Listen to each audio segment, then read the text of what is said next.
오늘은 사도행전 3강 강의를 시작하겠습니다. 우리는 지난 시간에 7장 스데반의 어떤 죽음, 순교를 우리가 마지막 살펴보았습니다. 저는 이 스데반의 순교를 다루었던 7장을 좀 한 말씀으로 어떻게 요약할 수 있을까 좀 그것을 고민하다가 문득 요한복음 12장 24절 말씀을 생각하게 됐습니다. 주님이 제자들에게 하신 말씀이죠. 한 알의 밀알이 땅에 떨어져 죽으면 많은 열매를 맺는다는 주님의 말씀이 어쩌면 스데반의 순교에 대한 그런 축약적인 말씀이 아닐까 그렇게 생각합니다. 단순한 그의 죽음이 아니었습니다. 성도 한 사람의 죽음은, 순교는 세계 선교의 그런 기폭제가 되는 엄청난 이 사건이었던 거죠. 잠시 동안 예루살렘 교회에 어떤 박해를 몰고 오는 그런 시발점이 되긴 했지만 궁극적으로 바울과 베드로가 변화되는 사건이 스데반의 순교로 흩어진 무리들이 안디옥 교회를 태동시켜서 세계 선교의 어떤 전진기지가 탄생하는 엄청난 사건이 스데반의 죽음 속에 있었다는 것입니다. 이것은 현대를 살아가는 저와 여러분에게 많은 감동을 주는 교훈입니다.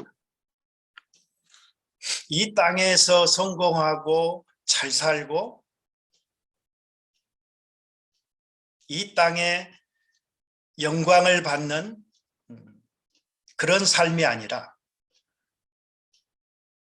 스데반의 그런 순교를, 스데반의 삶을 정말 복음답게 복음되게 선포했던 그의 삶이 세상 사람들의 눈에 보기에는 보잘것없는 실패한 삶인 것처럼 보일지 몰라도 저와 여러분에게는 엄청난, 어쩌면 저와 여러분에게 기회가 주어진다면 우리가 그 길을 따라가야 될 그런 아름다운 삶의 모범이 바로 7장의 사건이 아니었을까 저는 그렇게 생각합니다.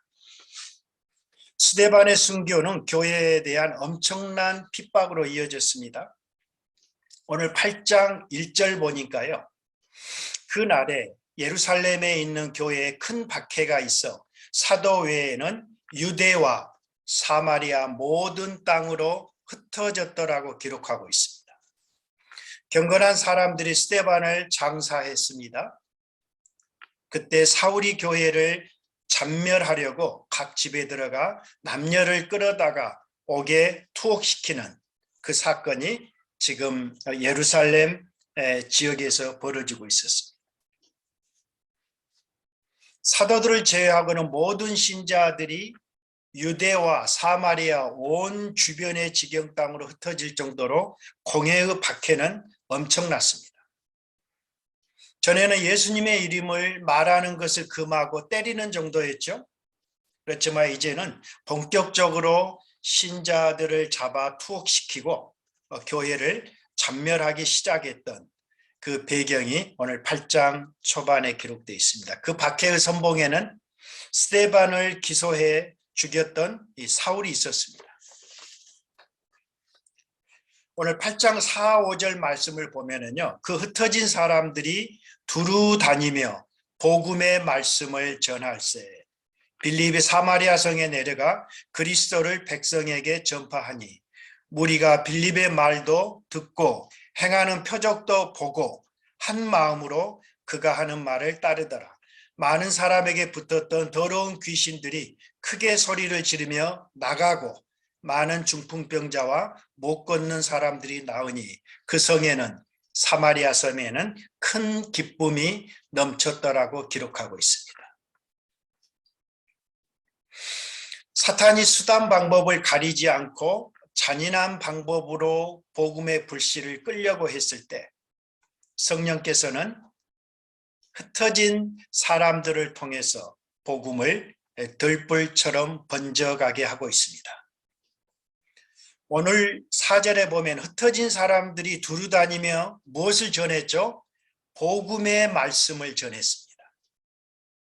그런데 구체적으로 그 말씀은 빌립이 사마리아 성에서 전하는 예수 그리스도시라고 설명하고 있습니다. 비록 초대교회에 많이 배우지 못하고 연약한 교회였을지 몰라도 교회가 선포해야 될 메시지, 그것은 분명했던 것입니다. 그들은 가는 곳곳마다 복음의 말씀을 전했고 바로 그 복음은 예수 그리스도의 사건이라고 말하고 있습니다. 그때 그 복음의 능력으로 사마리아 성에는 엄청난 기사와 표적이 일어납니다. 귀신이 쫓겨나갑니다. 병자들이 고침을 받습니다. 많은 사람들이 복음 안에서 옛삶을 청산하고 새 삶을 하나님의 언약 백성이 되면서 그 성에는 엄청난 큰 기쁨이 있더라고 말하고 있습니다. 우리가 복음 안에서 새로운 삶을 살 때 옛삶과 가장 큰 차이점은 우리 안에 있는 기쁨일 것입니다. 그것은 성령의 열매일 것입니다. 과거의 우리들의 삶의 그런 환경과 크게 비교했을 때 큰 차이가 없을지 모릅니다. 여전히 우리의 삶에 걱정이 있고 근심이 있고 장애가 있고 고난이 있습니다. 그러나 우리 안에 있는 그 복음 때문에 우리가 해야 할 그 사명 때문에 아니 복음 안에서 우리는 진정한 이 세상으로부터 자유로운 자유인이 되었고 우리들의 모든 남은 세계를 책임질 수 있는 그런 성령의 인도하심 아래에 있는 하나님의 백성들은 모든 근심 걱정을 뛰어넘을 수 있는 그런 새로운 존재가 되었다는 것을 오늘 사마리아 성의 백성들을 통해서 말하고 있습니다. 존 사트 목사님은요, 마치 베드로와 요한이 한 쌍으로 지금 계속 사도행전에 등장하잖아요. 그런 것처럼 7 집사들 중에 스데반과 빌립을 누가는 한 쌍으로 보는 것 같다라는 말이 굉장히 재미있는 그런 관찰 같아요. 두 사람은 선택받은 7 집사였습니다. 두 사람 다 은사는 단순히 공개하는 수준을 넘어서서 말씀을 전하는 복음 전도자였습니다. 특별히 이 두 사람은 이방 선교의 기폭제가 되었죠. 그래서 우리 지난 시간에 과연 이 사도행전 6장에 나오는 이 초대교회 7 집사가 정말 집사의 기원이라고 말할 수 있겠는가? 굉장히 논쟁적인 주제죠. 예. 오히려 디모데전서 3장이 어떤 집사의 어떤 그 말씀이라고 한다면 오히려 사도행전 6장은 저는 어떤 장로의 기원과 집사의 기원을 함께 두는 거기 디아코니아의 그 집사 이 섬기는 자라는 것이 좀 해석하기가 그 단어가 그냥 뭐 이렇게 썩 선명하지 않죠. 그래서 예수님도 집사예요. 장로들도 집사고 많은 섬기는 저와 여러분 모든 자들이 집사인 거죠. 근데 그것을 이제 사도행전 6장은 집사라고 했기 때문에 장로와 그런 대비되는 그런 부분인데요. 사실 사도행전 6장은 그런 과도기에 있어서 사도들 아래에 있었던 그런 집사와 장로의 기원을 성격을 함께 가진 그런 집합체가 아니었을까 그런 생각을 하게 됩니다. 아무튼 이 스데반의 설교를 우리가 살펴보았지만 저는 특별히 사도행전의 그런 3대 설교가 이 2장의 베드로의 오순절 설교죠. 그리고 이제 다음 시간에 살펴볼 13장 비시디안 안디옥의 사도 바울의 설교입니다.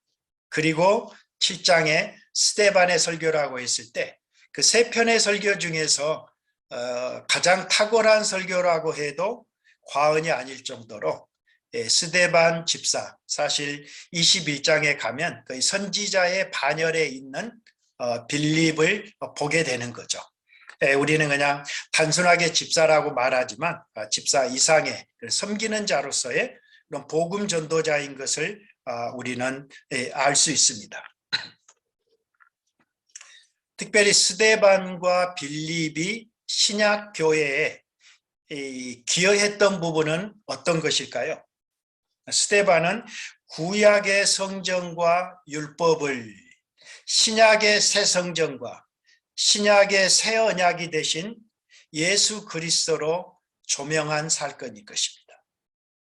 그리고 빌립은 오늘 8장에서 사마리아인과 그리고 에디오피아 지도자에게 복음을 전한 내시, 그것은 바로 유대 땅 가사 땅입니다. 그죠? 예, 아래쪽 팔레스타인 해변이죠. 그래서 이 사마리아와 유대와 에디오피아까지 주변에 예루살렘의 그런 인종적, 종교적 편견을 그 장애를 뛰어넘는 그 최선봉에 섰던 사람이 오늘 이 8장에 등장하는 빌립 전도자라는 사실입니다. 이 두 사람의 기여가 탁월했던 까닭은 실제적으로 유대인들은 사마리아인들을 반쯤 유대인으로 취급하는 정도가 아니라요. 아예 그냥 이교적인 구계자로 아수르로 끌려갔다가 아수르의 혈통을 가진 그런 구계자로 취급했던 그런 사마리아인들이었습니다.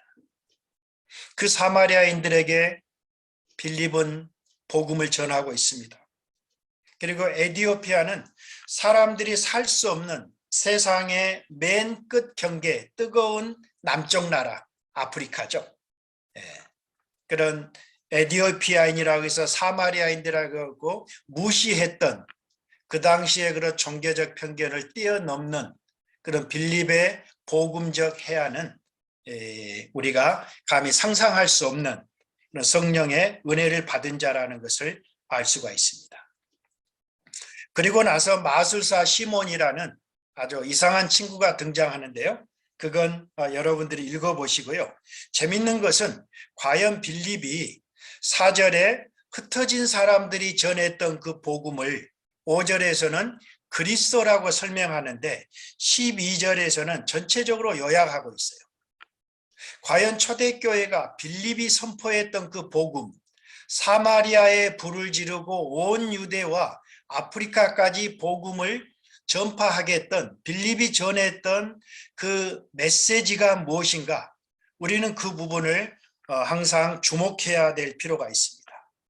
빌립이 전하는 것 12절에 하나님 나라와 예수 그리스도의 이름에 관한 전도였습니다.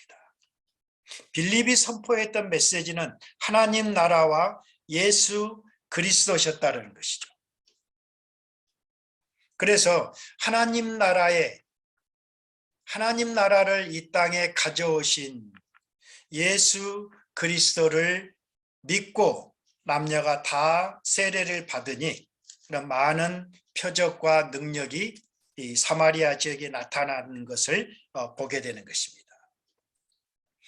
여러분, 하나님 나라, 우리가 지난 시간에 우리는 사복음서를 공부했었죠. 하나님 나라, 천국이죠, 천국.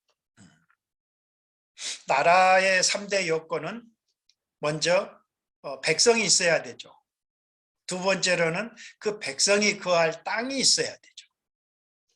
그리고 그 무엇보다도 필요한 것은 왕권이 주권이 있어야 됩니다. 우리가 일제강점기에 땅도 있었고 백성들도 있었지만 우리가 나라를 잃어버렸던 까닭은 주권을 잃어버렸기 때문이죠. 그것처럼 실제적으로 나라의 개념은 우리 한국의 재래적인 복음은 천국이 아니라 천당의 개념입니다.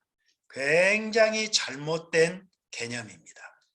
그래서 그 천당의 개념에 그럼 목사님, 아니 우리가 가야 할 천국이 있는데 꼭 그것이 잘못된 것입니까?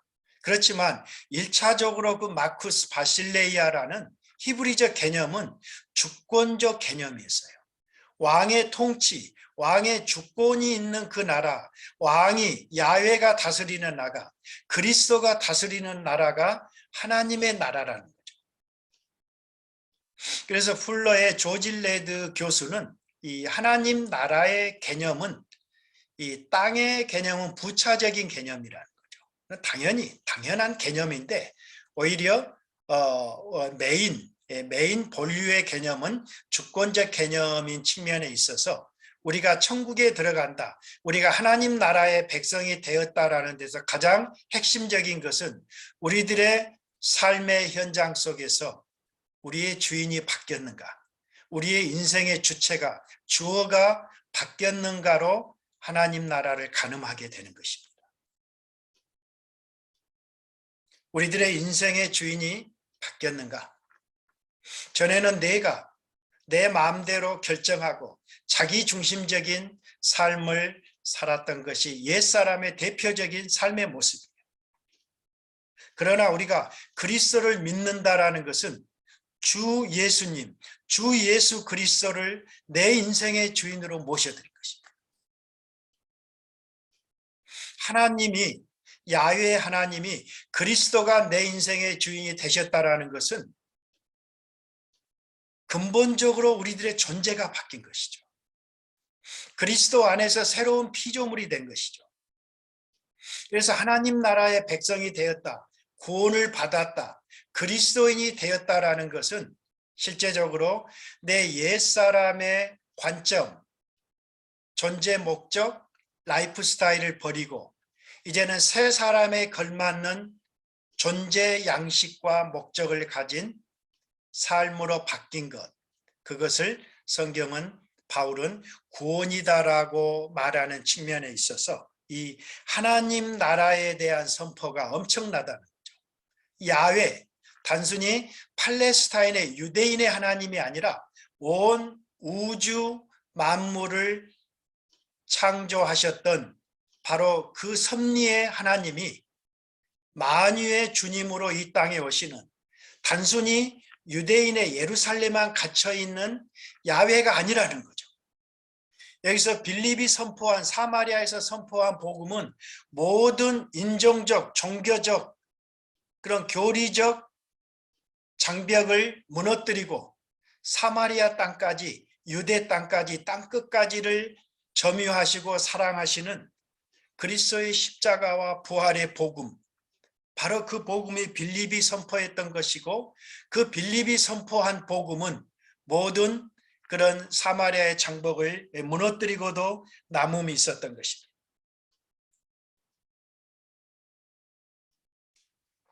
특별히 바로 예수 그리스도의 이름을 선포했다. 그러니까 하나님 나라를 도래케 한 예수 그리스도의 사건, 특별히 지속적으로 사도들이, 그리고 베드로나 스데반이나 빌립이나 이 앞으로 장차 바울이 선포할 그 복음은 하나님의 통치와 다스림은 예수 그리스도의 죽음과 부활을 통해서 완성되었다라는 거죠. 예수님이 선포했던 하나님 나라의 복음은 약속의 형태로 제자들에게 주어졌습니다. 그러나 제자들은 그 하나님의 나라가 메시아의 죽음과 부활을 통해서 성취되었기 때문에 이제는 과거의 관점에서, 되돌아봄의 관점에서 하나님 나라의 복음은 바로 제자들에게 있어서는 십자가와 부활의 사건인 것입니다. 결국은 십자가와 부활의 복음의 사건은 하나님 나라가 이 땅에, 이 세상 가운데 강력히 침투하고 있다는 현재적 왕적 통치를 선포하는 복음이었기 때문에 어떠한 영계의 귀신들도, 사탄도, 마귀들까지 그 그리스도의 권세, 메시아의 권세, 하나님의 권세에 무릎을 꿇고 그 나라에 들어오는 사건이, 이 마술사, 거짓 선지자 이 시몬의 얘기도 하나의 그 중에 하나인 것입니다.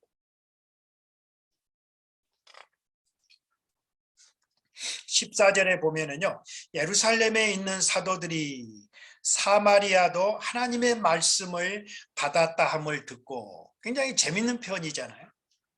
베드로와 요한을 보내서 그들이 내려가서 그들을 위하여 성령 받기를 기도하니, 아직 그들이 하나님의 말씀을 받았지만, 다른 얘기를 하면은 예수 그리스도를 믿었지만 성령이 내리신 일이 없었다라는 거죠. 굉장히 희귀한 사건이죠. 주 예수의 이름으로만 세례를 받았다라는 거예요. 그리고 그들에게 사도들이 안수했을 때 비로소 성령이 내렸다. 이것이 신학적으로 한 100년 전에는 굉장히 논쟁적인 주제였습니다. 특별히 오순절적 교회들은 아예 이 초기 사마리아 선교에 나타난 이 구절을 근거 구조로 해서 예수님을 믿는 것과 성령을 받는 것은 별개의 사건이다라고 초기에는 그렇게 잘못된 결론을 내렸어요. 지금은 오순절 신학도 다 이 성령을 받는 사건과 믿음의 사건은 동시적이라는 것을 인정하고 있죠. 그래서 제가 이 구속사의 과도기에 있어서 과연 어떻게 이런 일이 있었을까, 이런 부분은 사실 여러 가지 좀 얘기를 많이 해야 되겠지만은요, 왜 예수님을 믿고 하나님의 말씀을 받고 구원을 받았는데 예루살렘 교회에서 사도들을 파송해서 인준해야 했을까? 그리고 그들에게 안수할 때, 인준할 때 비로소 성령이 내리셨을까? 전혀 그 이후의 사건은 그렇지 않거든요. 여러분, 그 갈라디아서에 바로 이제 몇 장 지나서 갈라디아 교회에게 바울이 전한 십자가 부활의 복음을 속히 떠나서 다시 율법 아래로 유대주의에게 꼬임을 받고 돌아가려는 그들을 향해서 갈라디아서 3장 1절에 그런 얘기를 하죠. 어리석도다 갈라디아 사람들아, 예수 그리스도께서 십자가에 못 박히신 것이 너희 눈앞에 밝히 보이거늘 누가 너희를 꼬시더냐? 내가 너희에게 다만 이것을 알게 하노니 너희가 성령을 받은 것이 율법의 행위냐 아니면 복음을 듣고 믿음이냐? 너희가 이같이 어리석으냐? 성령으로 시작하였다가 이제는 육체로 마치겠느냐? 무슨 얘기예요? 율법의 행함으로 절대로 성령이나 생명을 받을 수 없다라는 거예요. 이제는 율법의 완성이 되신, 마침이 되신 예수 그리스도의 사건이, 성령이 오셔서 그리스도의 사건을 저와 여러분에게 깨닫게 해 주실 때 바로 우리는 성령과 믿음과 구원을 동시에 받는 그런 동시적 사건이라는 거죠. 구원의 서정에 있어서는 물론 이 성령님이 오셔서 죽은 자를 깨워 주셔야만 되는 그런 우리 이제 장로교회 신학도 있고, 보다도 오순절 성결교회는 믿음 그리고 이 성령 이런 부분이 보다 더 사도행전적 그런 흔적이 남아있는 조금 부분이기도 합니다. 그러나 어쨌든 성령이 먼저냐 믿음이 먼저냐 이것은 동시적인 사건이라는 것. 논리적으로는 그것을 구분할 수 있지만도 갭은 없다라는 것이죠. 그러나 사도행전에서만큼은 사마리아의 선교나 나중에 에베소의 선교나 또 고넬료의 선교에 있어서 약간의 그런 혼선이 있는 것은 구속사에 있어서 단순한 과도기적 예외적인 사건으로 보아야지 그것을 일반적인 사건으로 보아서는 안 된다는 거죠. 저의 입장은 왜 사마리아도 하나님의 말씀을 받았을 때 베드로와 요한의 사도를 예루살렘에서 파송해서 검증했을까? 그런 부분은 제 입장에서 제가 좀 써놨습니다. 사실 구원의 복음이 유대 지경을 뛰어넘어서 최초로 사마리아에 전해지고 그들이 믿기 시작했을 때 유대인들은 충격을 받은 것입니다. 사마리아인도 그들이 개처럼 취급하고 전시하는 이방인의 대표적인 사마리아인이 과연 구원을 받을 수 있다는 말인가? 하나님의 복음이 그렇게 값싼 것인가? 그렇게 유대주의자들은 아주 엉터리 생각을 하고 있었어요. 완전히 그런 하나님의 그런 이 선민적 교리를 자기중심적인 자기 민족만을 사랑하는 그런 아주 편애적인 자기중심적인 교리로 아주 전락시켰던 잘못된 케이스였어요. 그래서 유대인들이 무시하고 전시하던 이교적인 사마리아인들이 예수님을 믿고 하나님의 백성이 되었다? 아, 이건 안 된다. 한번 가서 검사해 봐야 된다. 그래서 사실 그때 이 사도들의 공식적인 검증과 인준을 요구했던 그 당시에 이런 문화적인 장벽을 뛰어넘고 해결하기 위한 어떤 하나님의 특별한 그런 과도기의 조처가 아니셨을까, 그런 생각을 하게 됩니다. 그래서 그들이 가서 기도하고 안수했을 때 오순절에 내리셨던 성령이 거기에 부어주시는 그런 역사가 일어납니다. 그래서 이것도 하나님이 하신 일인 것을 공식적으로 확증하는 그런 사건입니다. 그런데 사실 고넬료의 집에 가서 이따 우리 쉬는 시간 이후에 살펴볼 때는 어때요? 거기는 아예 말씀을 전할 때 말씀이 끝나기도 전에 성령이 임재하시죠. 그러니까 세례를 받기 전에 성령 세례를 그들이 받는 거죠. 근데 이쪽은 거꾸로 세례를 받은 후에 성령이 임재하시는. 그래서 물세례와 성령 세례는 사실 관계가 없다라는 것을 보여주고 있는 그런 대목이기도 합니다. 그런 부분은 제가 좀 한 페이지를 통해서 쭉 좀 기록해 놓았습니다. 마지막 이 두 사도가 이제 최종적인 사마리아의 교회를 검증하고 돌아갈 때 아름다운 두 사도의 모습을 한번 우리 볼까요? 8장 25절. 두 사도가 주의 말씀을 증언하여 말한 후 예루살렘으로 돌아갑니다. 근데 그들이 돌아가는 길에 무엇을 했어요? 사마리아인의 여러 마을에서 복음을 전했다고 누가는 보고합니다. 우리를 겁나게 눈물나게 하는 대목입니다. 그들이 전시하고 복음을 전해서는 안 돼. 사실 어떤 면에서 유대인들의 그런 종교적, 인종적 편견의 땅끝은 스페인이 아니었어요.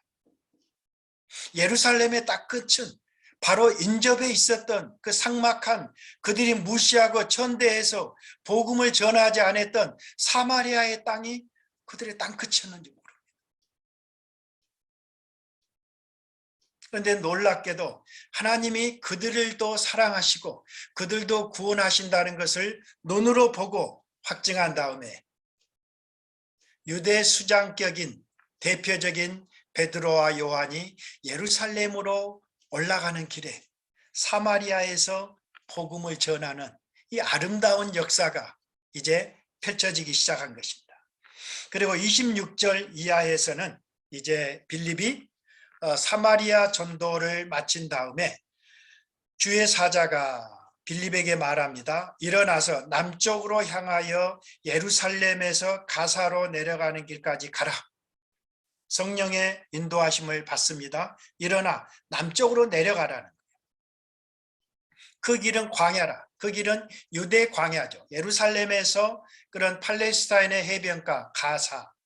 여러분 오늘날은 그 가자 지구, 끊임없는 싸움이 벌어지고 있는 가자 지구가 바로 가사. 이 가사, 가자라고 번역했으면 우리가 다 알아먹기 쉬웠겠죠. 근데 거기에 또 에티오피아 그 간닥의 국고 맡은 관리 네시가 수레를 타고 선지자 이사야의 글을 읽고 있었어요. 성령이 말합니다. 빌립더러 이 수레로 가까이 나아가라. 굉장히 빌립은 성령의 인도하심에 예민했던 사람이에요. 먼저는 그냥 남쪽으로 정처 없이 가라는 거예요. 그리고 정작 정확한 지점에 도착했을 때 성령께서는 빌립에게 그 수레로 에티오피아 네시가 앉아서 글을 읽고 있는 그 수레로 나아가라고 말합니다. 빌립이 달려가서 보니까 선지자 이사야의 글을 읽고 있었어요. 그런데 중언부언하고 있었던 것 같아요. 그래서 너는 그 읽는 것을 깨닫느냐? 그러니까 네시가 아주 재밌는 대답을 합니다. 지도해 주는 사람이 없는데 가르쳐주는 사람이 없는데 내가 어찌 깨닫겠느냐. 빌립을 청해서 술에 올라타라고 합니다. 그리고 그때 그 내시가 있고 궁금해했던 구절이 이사야서 53장 7절 하반에서 8절 구절이었어요. 우리는 그런 이 고난당한 종의 구절, 고난의 종의 이야기라는 걸 잘 알고 있죠. 그가 도살자에게로 가는 양과 같이 끌려갔고 털 깎는 자 앞에 있는 어린 양같이 조용한 같이 그의 입을 열지 아니하였도다. 그가 굴욕을 당했을 때 공정한 재판도 받지 못하였으니 누가 그 세대를 말하리요. 그의 생명이 땅에서 빼앗깁니다. 내시가 빌립에게 묻습니다. 여기서 도살장으로 끌려가는 그 사람, 굴욕을 당해도 입을 열지 않는 그 사람, 그가 도대체 누구냐 말이에요. 이사야 선지자 본인이냐 아니면 제3자를 가리키는 것이냐, 도대체 이것이 무슨 말이냐라는 거죠.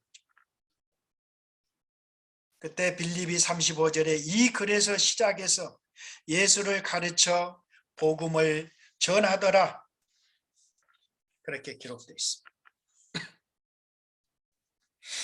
여러분, 사실 이 이사야 53장 고난의 종에 대한 구절은 주님께서 신약에 오셔서 자기 자신에게 적용하시기까지는 메시아에 대한 예언으로 유대인들은 간주하지 않았어요. 유대인들에게 고난당하는 메시아라는 개념은 있을 수 없는 일이었거든요. 메시아는 다윗의 후손으로 오실 권능의 왕이었어요. 능력의 종이었어요. 그가 고난을 당한다, 그가 죽임을 당한다, 이것은 말도 안 되는 일이었어요.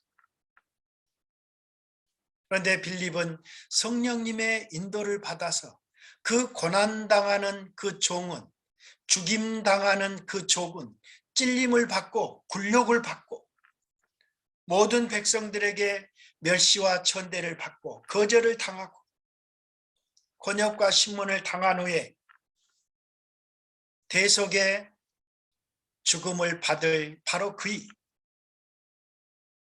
그리고 그의 씨를 보게 되는 부활의 승리까지를 내다보는 이사야 53장은 십자가의 고난의 대속으로 끝나지 않는, 그 씨를 후손이 보게 되는 부활의 메시지까지 담겨 있다는 것이 오늘날 성경신학자들이 발견해낸 구절입니다.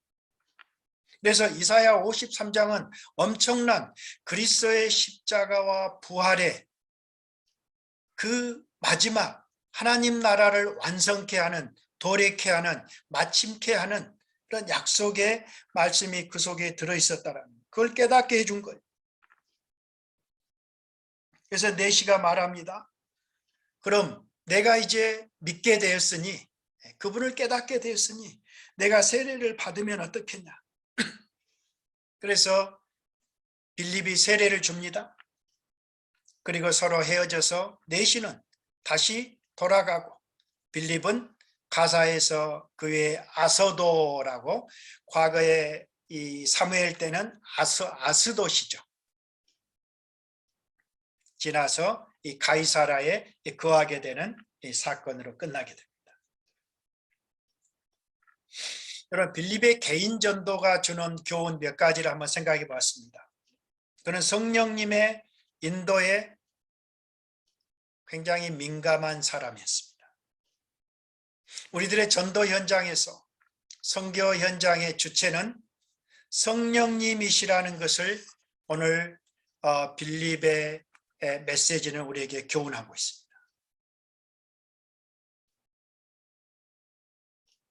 전하는 자의 능력이 아니라 전하게 하는 자, 우리 안에 계신 성령님의 인도와 성령님의 가르치심과 성령님의 깨닫게 하심의 인도를 받기 위해서는 어떻게 해야 돼요? 우리가 불신자에게, 구도자에게 복음을 전할 때, 접근할 때 굉장히 예민해야 된다. 어느 때, 어떤 시점에서 구도자와 불신자와 대화하면서 성령께서 인도하시는가?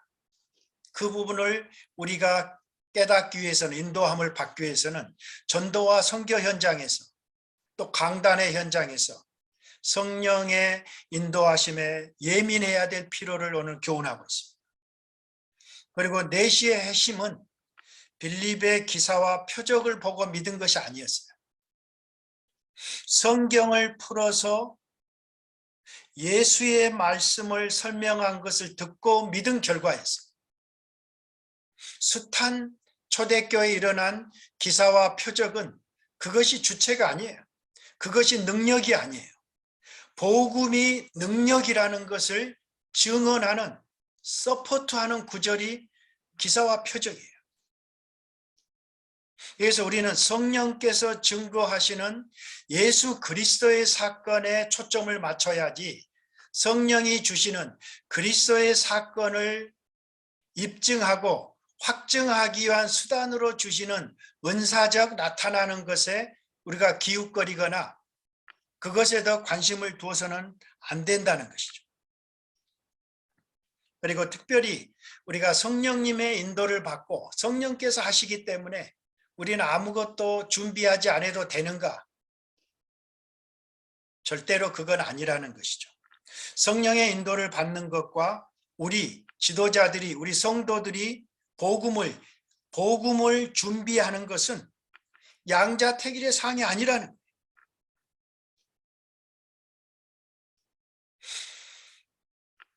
가사 지역에 있는 내시에게로 성령님이 인도하신 것은 사실이에요.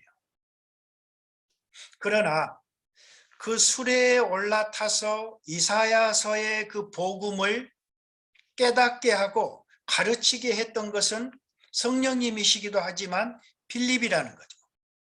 빌립이 평소에 이사야 53장에 대한 고난받는 종의 이야기가 메시아에 대한 이야기라는 것을 알고 깨닫고 묵상하지 못했더라면 내시에게 그것을 가르칠 길이 없는 것이죠.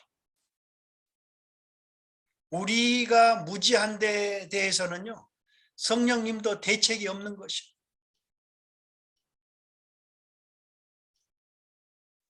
게으른 종들, 하나님의 복음에, 하나님 나라의 무지한 종들, 이건 성령님도 어떻게 할 수 없는 노릇이라. 이것이 우리가 오늘 굉장한 교훈을 주는 거예요. 그래서 그는 복음에 대한 그런 아주 체계적인 이해가 있었기 때문에 그 복음을 적재적소에 증거할 수 있었다는 거죠. 사도 베드로가 그런 얘기를 하죠. 너희 마음에 그리스도를 주로 삼아 거룩하게 하고 너희 속에 있는 소망에 관한 이유를 묻는 자에게 대답할 것을 어떻게 준비하라? 항상 준비하되 온유와 두려움으로 하라고 베드로전서 3장 15절에 말하고 있습니다. 어떠한 상황에서도 하나님 나라의 복음을 체계적으로 거침없이 말할 수 있도록 준비하는 그런 저와 여러분들이 될 수 있기를 바랍니다. 이제 우리는 9장으로 넘어가게 됩니다. 존 스타트 목사님은 이런 말씀을 했어요.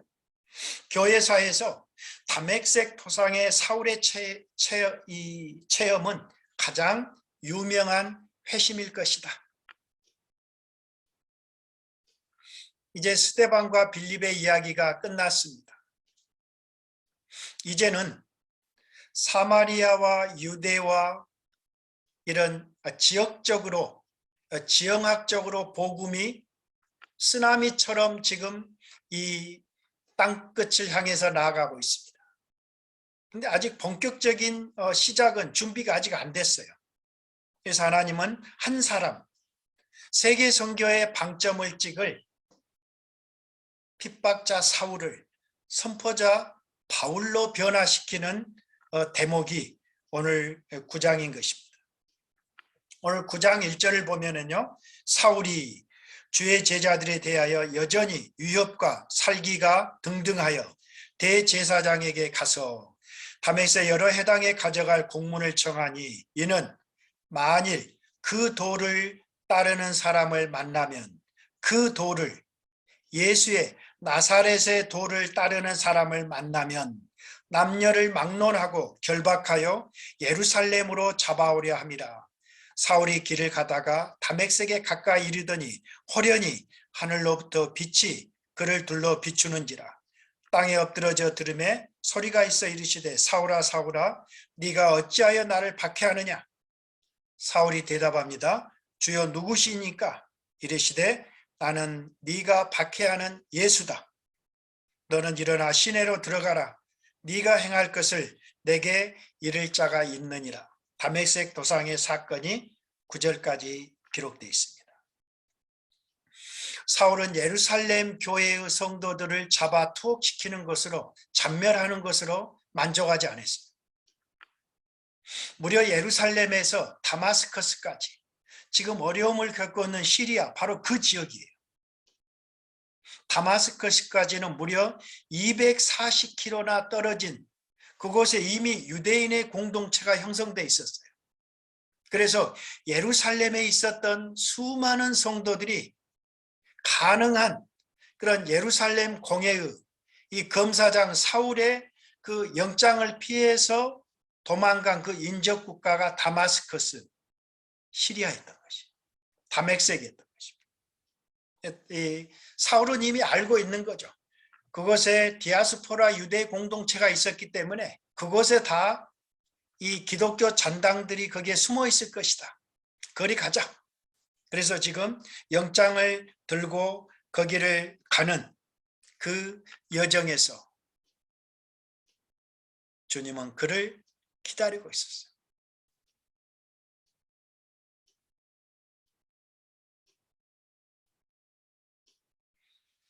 사울이 만난 그분을 향해서 당신은 누구시냐고 묻습니다.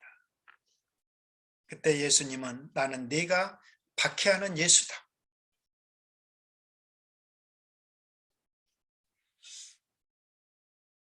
사실 사울은 예수님을 알지도 못했어요. 그런데 지금 사울은 교회를 박해하고 있는데 주님은 주님 자신이 사울로부터 박해를, 핍박을 당하고 있다라는 이 구절은 바로 사울이 핍박했던 교회는 그리스도 자신이라는 거죠. 신자들의 공동체, 교회가 바로 그리스도의 몸이시기 때문에 교회를 핍박하고 교회를 박해한 이 세속적 권력과 모든 악한 세력들은 바로 하나님을 대적하고 하나님을 능멸하는 사건이다. 그렇게 주님이 말씀하시고 결국은 사울은 부활하신 주님을 대면한 후에 쓰러집니다. 그리고 사람들을 끌고 와야 될 그 수갑에 자기 자신이 채여서 다메섹으로 끌려 들어가는 사울의 모습입니다. 그리고 거기서 아나니아라는 제자를 만나고 그가 소명을 받게 되는 것입니다. 사실 아나니아라는 제자라는 사울이 어떤 존재라는 것, 어떤 작자라는 것을 너무나 잘 알고 있었죠. 그래서 사울에게 가서 안수하고 그를 다시 보게 하라고 말했을 때 아나니아가 굉장히 머뭇거리고 있어요. 아니 교회를 박해하는 그 원수를 다시 살리라는 말씀은 무슨 말씀인가? 그때 15절에 아나니아에게 그런 말씀을 하십니다.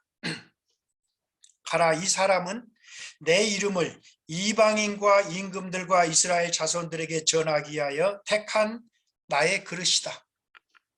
그런 내 이름을 위하여 얼마나 고난을 받아야 할 것을 내가 그에게 보이리라.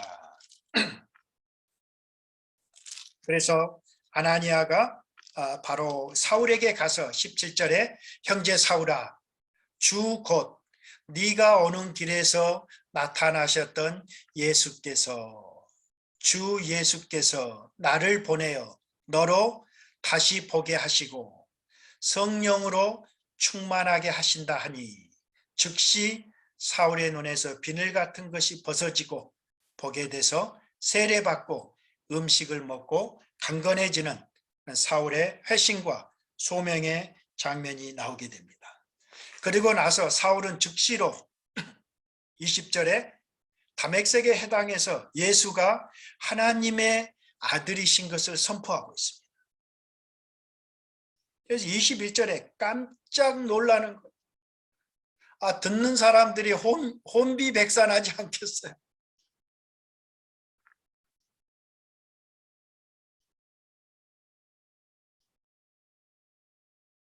22절에 예수가 하나님의 아들이실 뿐만 아니라 그 하나님의 아들이 바로 그리스도시라고 증언하고 있어요. 여러분 마가복음 1장 1절 기억나시죠? 하나님의 아들 예수 그리스도 복음의 시작이라. 복음은 하나님의 아들이시라. 하나님의 아들이 그리스도로 이 땅에 오신 것. 하나님의 아들이 그리스도로 나사렛 예수로 이 땅에 오신 것. 그것이 복음의 사건이라는 것이. 똑같이 지금 20절에 예수가 하나님의 아들이신 것, 예수가 그리스도신 것, 하나님의 아들이신 예수께서 그리스도로 메시아로 이 땅에 오신 것, 그리고 저와 여러분을 위해서 십자가에 못 박혀 죽으시고 사흘 만에 다시 살아나신 것. 어떻게 구약이 그것을 약속으로 주어졌는데 이제 그리스도의 오심을 통해서 성취되었는가? 아주 담대하게 이 전하는 이 사울의 능력 있는 모습을 보게 돼요. 그리고 23절에 여러 날이 지남에 예루살렘으로 올라가는 사실 이 유대인들이 사울 죽이기를 공모하니까 26절에 바로 다메섹에 해당해 있다가 사울이 예루살렘으로 올라가는 사건으로 기록되어 있어요. 그리고 예루살렘에 올라가서 실제적으로 이 제자들을 보고 싶어 하지만 아무도 사울의 변화를 믿을 수 없었던 거죠. 그래서 바나바가 사도들에게 데리고 가죠. 바나바는 정말 사랑이 아주 풍성한 그런 권위자였잖아요. 그래서 사울이 길에서 어떻게 주를 보았는지, 주께서 그에게 말씀하신 일이 무엇인지, 다메섹에서 그가 어떻게 예수의 이름으로 담대히 말하였는지를 전하여 주고 예루살렘 공동체에 설명했을 때 비로소 그들이 이제 이 사울을 받아주는, 그래서 예루살렘에 함께 출입하고 예루살렘에서도 담대하게 예수의 이름으로 이제 변증하는. 그런데 또다시 유대인들이 이 사울을 죽이려고 하니까 형제들이 30절에 가이사라로 데리고 가서 그때부터 다소에 약 10년간을 이 안디옥 교회가 시작할 때 이 바나바가 찾으러 올 때까지 약 10년간 다소에서 이 다소 곳이 기다리고 있었던 이 사울의 모습으로 사도행전은 끝이 납니다. 그런데 여기서 여러분 우리가 잠깐 생각해 볼 부분은 오늘 이 사도행전의 본문은 어떻습니까? 바울이 회심한 후로 다메섹에서 회심한 후로 바로 예루살렘으로 올라간 것처럼 기록되어 있다는 거죠. 그런데 갈라디아서는 회심한 후에 누구하고도 예루살렘에 있는 사독들이나 친척들과도 상의하지 않고 그는 바로 어디로 갔다? 아라비아로 갔다라고 기록되어 있잖아요. 그리고 아라비아 광야에서 3년간 있는 후에 다시 다메섹으로 돌아와서 인사하고 예루살렘으로 올라간 것으로 기록되어 있어요. 그러면 회심 직후에 다메섹으로 이 아라비아 광야로 간 것이 맞습니까? 아니면 예루살렘으로 올라간 것이 맞습니까? 이것을 굉장히 난해한 구절이라고 말하는데요. 실제로 학자들은 쉽게 이 문제를 풉니다. 오늘 여기 23절에 보면은 다메섹에서 회심한 후에 9장 23절에 여러 날이 지남에 그렇게 기록되어 있잖아요. 그래서 사실 학자들은 이 여러 날을 3년으로 보는 것입니다. 3년이 지난 후에 그렇게 이제 다시 이제 다메섹으로 돌아와서 이제 아주 담대하게 복음을 전할 때 다메섹에서 유대인들이 그 사울을 죽이려고 하니까 이제 예루살렘으로 올라가는 그 여정으로 우리가 생각한다면 크게 그런 사도행전 9장의 그 본문과 갈라디아서 1장의 본문의 그런 충돌을 우리는 이렇게 조화할 수 있을 것 같아요. 그리고 나서 이제 이 베드로의 이 사역이 이제 등장합니다. 베드로의 사역은 32절에 이제 사울의 회심과 소명이 끝난 다음에 예루살렘으로 다녀온 다음에 10장에서 본격적으로 이 고넬료의 사건을 통해서 변화되어야 될 베드로, 그 고지식한 베드로, 여전히 율법의 틀에 갇혀 있는 그 베드로를 변화시키는 장면이 사실 10장이거든요. 그런데 32절부터 43절까지는 베드로의 그런 이 사도로서의 베드로의 사역이 등장하고 있습니다. 권능의 사역이죠. 먼저 32절에서 35절까지는 룻다, 애니야를 고친 사건이죠. 애니야는 뭐 여자 이름 같지만 남자입니다. 애니야라는 남자의 중풍병자를 고칩니다. 그리고 36절 요바에서는 죽은 다비다를 살린 사건이 나옵니다. 그런데 여기서 우리가 눈여겨보아야 할 것은 베드로가 룻다에서 중풍병자 애니야를 고친 사건을 기록한 다음에 룻다와 사론에 사는 사람들이 다 그를 보고 죽게로 돌아오더라. 죽은 자를 일으켜 세운 다비다를 고친 사건을 통해서도 42절에 온 욥바 사람이 알고 많은 사람이 주를 믿더라라고 기록되어 있습니다. 여기서 누가는 베드로가 행한 표적 자체보다도 그 일로 인해서 사람들이 어떻게 복음을 믿게 되었고 죽게로 돌아왔는가에 대해서 초점을 맞추고 있다라. 이것은 이 사도행전의 지속적인 사도들이 행한 기사와 표적이 초점이 아니라 기사와 표적을 통해서 더욱더 복음의 능력을 더하고 그 능력에 반응하는 그런 백성들에게 초점을 맞추고 있다는 그런 부분이 오늘 저와 여러분들의 사역 속에서 어떤 이 지역교회의 목회와 그 다음에 이 타문화권의 그런 선교에 이르기까지 과연 기독교 사역의 진정한 목표는 누가 무엇이 되어야 하는가를 우리에게 말해주는 것이죠. 우리들의 선교 사역을 통해서 우리들의 강단 사역을 통해서 예수 그리스도의 복음이 드러나고 있는가?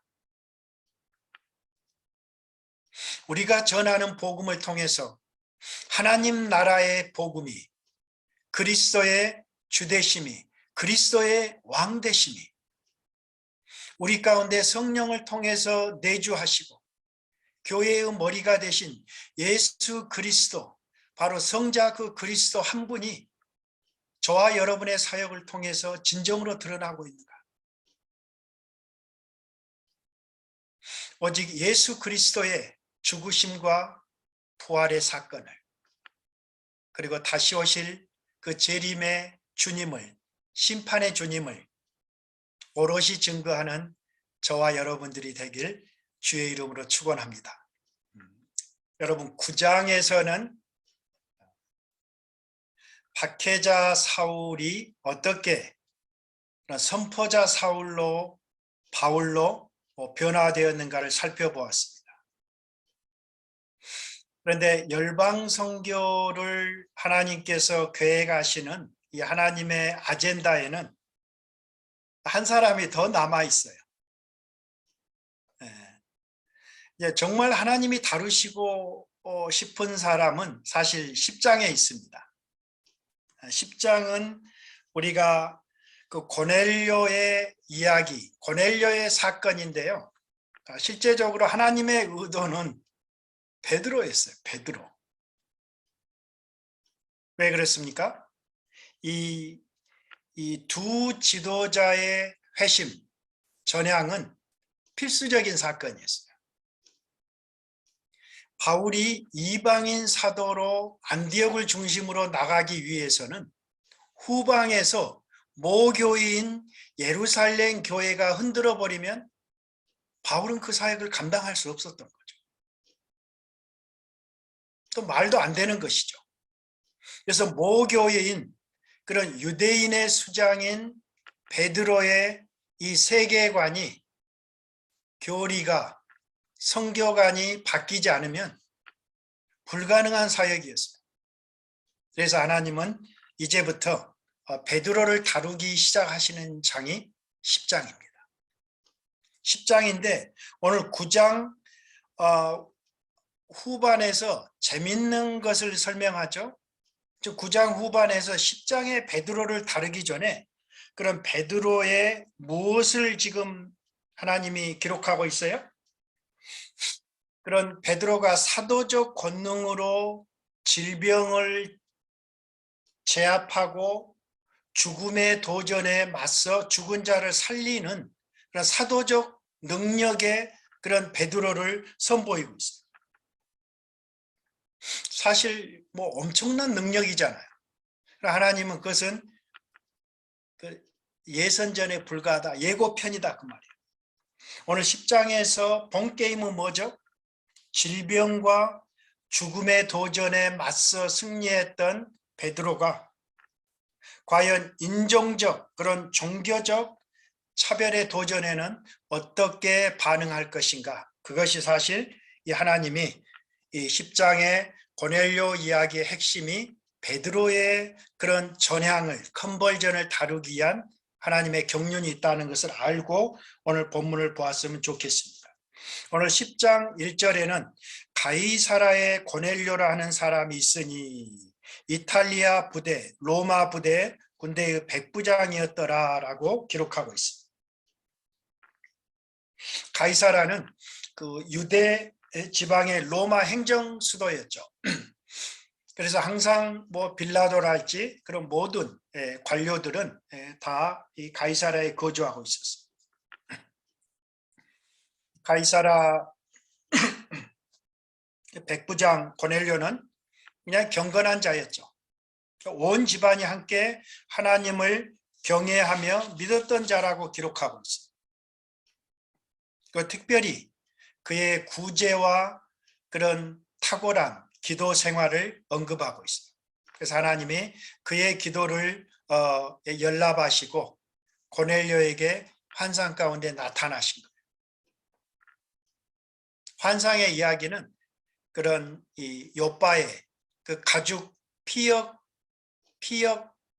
공장을 하는 그 무두장이 시몬의 집에 지금 다른 시몬, 베드로 시몬이 지금 유숙하고 있는데 사람들을 보내서 그를 불러오라고 고넬료에게 환상을 보여주십니다. 그래서 이튿날 베드로에게도 고넬료의 환상에 상응하는 환상이 주어져요.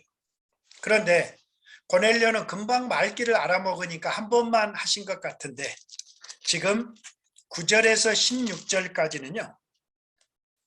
이제 그런 고넬료의 그런 종들이 베드로를 데리러 요바로 내려간 사이에 요바에 있는 베드로가 기도할 때 하나님이 환상을 보여주는데 하늘이 열리고 그 보자기 같은 그릇이 내려와요. 그런데 또 그 보자기를 쳐다보니까 어때요? 완전히 도무지 율법에 금하는 모든 부정한 짐승들이 그 안에 담겨져 있는 거예요. 4발 가진 부정한 짐승들, 기는 것, 공중에 나는 것, 도저히 율법에서는 범접해서는 안 된 그런 이 생물들이 담겨져 있었던 거예요. 그런데 하늘의 소리가 납니다. 베드로야, 일어나 잡아먹으라. 그러니까 베드로가 아주 기겁을 합니다. 주여, 그럴 수 없습니다.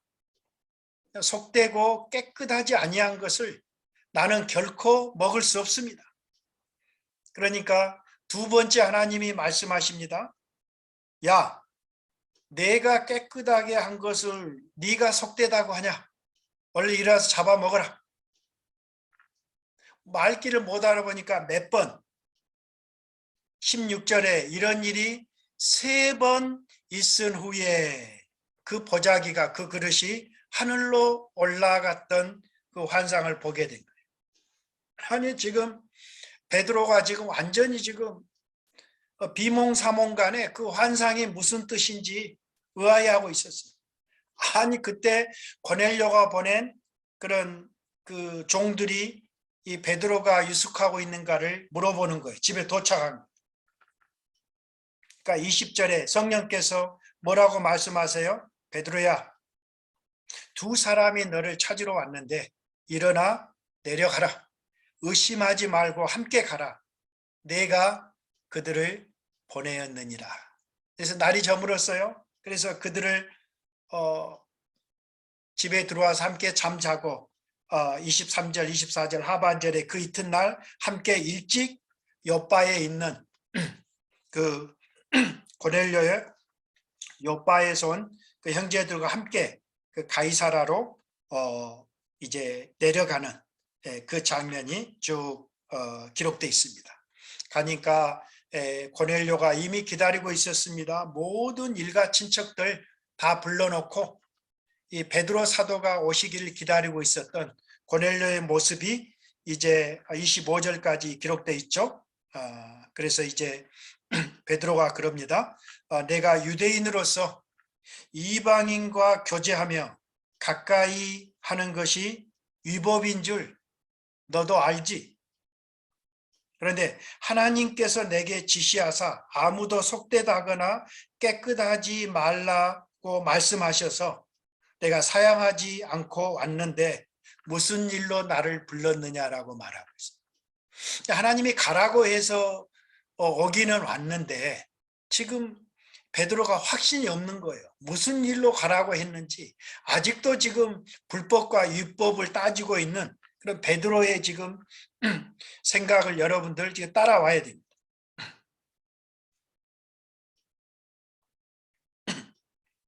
그래서 이제 고넬료가 30절에 그냥 내 기도를 들으시고 구제를 기억하셨는데 당신을 초청해서 이렇게 당신에게 명하신 모든 말씀을 듣도록 당신을 초청하라고 해서 그렇게 이 종들을 보내서 모셔왔습니다. 그때 비로소 베드로가 깨닫기 시작하는 거예요. 그래서 34절 말씀이 지금 뭡니까? 베드로가 그 이방인 그런 이 고넬료를 향해서 말하기 시작합니다. 가장 먼저는 하나님은 외모로 사람을 취하지 않으시는구나. 하나님은 모든 나라 중에 하나님을 경외하며 의를 행하는 사람은 다 받으시는구나. 그것을 베드로가 지금 현장에서 깨닫기 시작하시네요. 유대인이라고 해서 기뻐하거나 이방인이라고 해서 미워하시지 않는 철저한 그분의 은혜로 구원할 자를 부르시는 그 하나님의 그 우주적 그런 이 사랑을 전하고 있습니다. 그래서 베드로는 계속 깨달아는 거예요. 기독교가 선포해야 될 그런 그리스도의 복음은 그 구원에는 인종적 장벽이 없다라는 것을 베드로가 비로소 깨달은 거예요. 그래서 이 36절에 이제부터 베드로가 선포하는 복음을 우리가 주목해야 될 필요가 있어요. 36절에 만유의 주 되신 그리스도를 선포해요. 만유의 주 되신 예수 그리스도로 말미암아 화평의 복음을 전하셨다. 바로 그분은 이스라엘 자손들에게 보내신 말씀이셨다라고 말합니다. 단순히 예수님은 유대인에 갇힌, 예루살렘에 갇힌 야훼의 주만이 아니시라. 모든 이방인의 만유의 주가 되시는 그 화평의 복음을, 만유의 주로서 이 땅에 평화의 복음을 가져오신 예수님을 전하고 있습니다. 여기서 화평의 복음은 샬롬이죠. 관계 회복. 하나님과의 관계가 회복되는 것, 그 샬롬이, 그 화평이 바로 우리 안에 하나님과의 관계를 증명하는 거 아니겠습니까?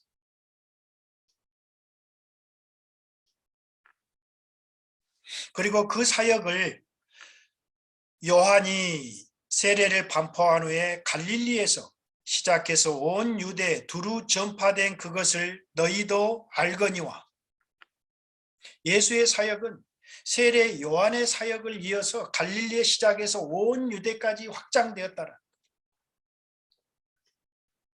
바로 그 예수의 그 사역은, 주 대신 예수 그리스도의 사역은 38절에 성령과 능력을 기름 부어 주심으로, 예수가 어떤 예수예요?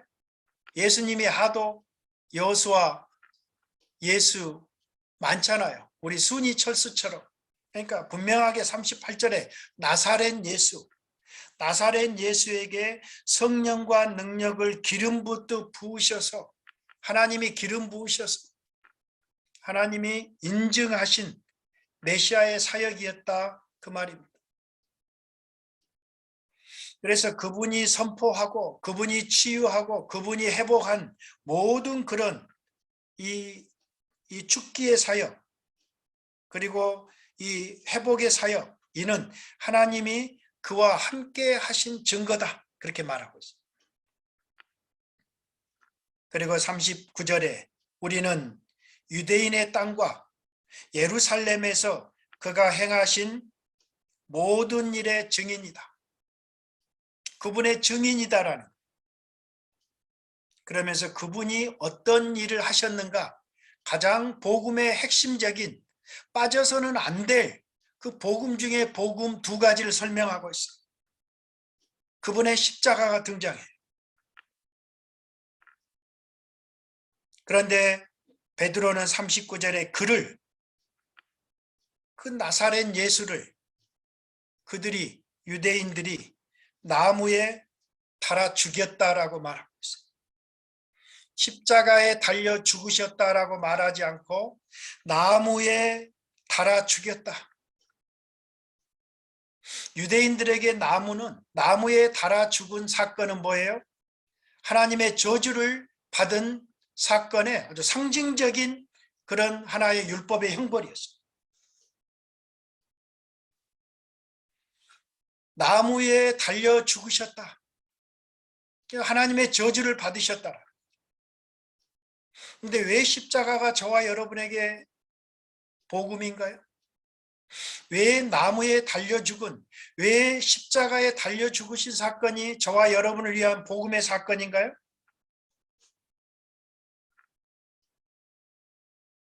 저와 여러분이 죽어야 될 그 자리에 그 죄를, 그 죄의 형벌을, 그 저주를 그분이 대신 받으시고 우리를 대신할 그 자리에 그분 자신이 생명을 들이셨기 때문에 우리는 그분의 은택을, 그분의 의를, 값비싼 그 의를 우리는 믿음으로 받아서 우리의 모든 죄책과 우리의 모든 저주를, 죄의 삭슬, 하나님이 제거해 주신 사건이기 때문에 기쁜 사건이라.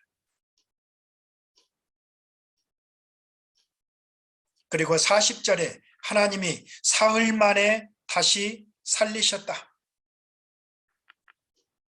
여러분, 그리스도의 죽음의 사건은 나무에 달린 사건이라는 거죠. 하나님의 저주를 한 몸에 받으신 거예요. 저와 여러분이 받을 그 저주를 그분이 대신 받으시고 우리의 모든 죄책을 제거하셔서 이제는 우리의 옛사람은 죽고 새 사람으로 살도록 우리의 모든 환경을 마련해 주시고, 그런데 여전히 십자가 아래 있는 백성은 무덤 아래 갇혀 있는 거예요. 물 아래 수장되어 있는 거예요. 일어나야 되잖아요. 새 사람을 살기 위해서는 무덤의 권세를 깨뜨리고 일어나야 되잖아요. 그래서 결국은 그리스도의 죽음의 사건은 저와 여러분을 대신한 그런 대속적 죽음의 사건이시고, 그리스도의 부활의 사건은 그 죽음의 사건이 하나님의 신적 사건인 구원의 하나님의 사건의 경륜이라는 것을 확증하는 사건으로서의 부활이라는 거예요. 그래서 우리는 부활을 통해서, 부활 생명을 통해서 비로소 새 사람으로 살게 된 것, 이것을 성경은 복음이다라고 말하고 있습니다. 어떻게 우리가 새 사람으로 살았나요? 아니, 우리가 죽은 다음에 우리가 그 주님이 다시 오실 때 다시 온전한 그런 부활의 몸을 입고 부활을 우리가 확증하나요? 부활이 없으면 거짓말이죠. 실제적으로 그리스도께서 부활하심을 통해서, 부활의 첫 열매가 되심을 통해서 저와 여러분은 당연히 그분과 함께 죽은 자는 그분과 함께 부활시키실 것을 하나님이 약속하셨기 때문에, 그리스도가 우리를 대신해서 죽으셨지만 그 대신적 죽음 속에는 2000년 전에 대신해서 죽으신 그 대속적 죽음 속에서는 저와 여러분을 믿는 자를 모두 대표해서 내포해서 죽으신 대신적 사건이라는 거죠. 그래서 학자들은 그것을 내포적 대신이다라고 그리스도의 대속을 설명하고 있습니다.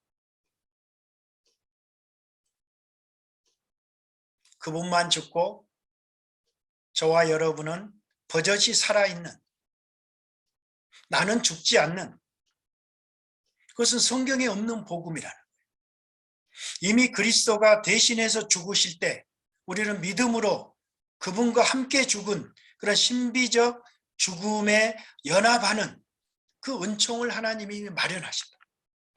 그리고 그리스도와 함께 죽은 자만 그리스도와 함께 다시 사는 그 약속을 우리에게 베풀어 주신 것, 이것이 복음이다. 그 일에 대한 증인이라는 거예요.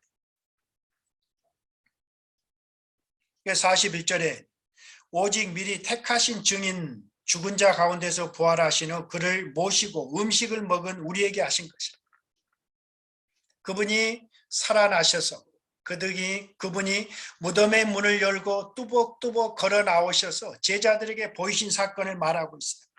42절에 우리에게 명하사 백성에게 전도하되 하나님이 살아있는 자와 죽은 자의 재판장으로 정하신 자가 곧 이 사람인 것을 증언하게 하셨다. 바로 부활하신 나사렛 예수를 마지막 날에 산자와 죽은 자의 재판장으로 정하셨다. 이 얘기는 하나님께서 성자를, 메시아를 심판의 주로 정하셨다 그 말이에요.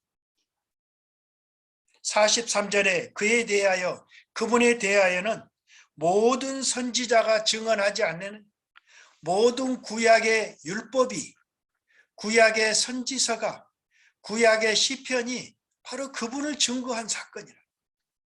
뿐만 아니라 그를 믿는 사람들이 다 그의 이름을 힘입어 죄사함을 받는다,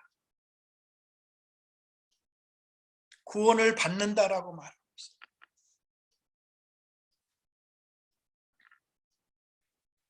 저와 여러분이, 어떤 분은 복음의 현장에서 목사님, 나는 너무나 큰 죄를 지어서 하나님 앞에 나아갈 자격이 없는 그런 사람입니다.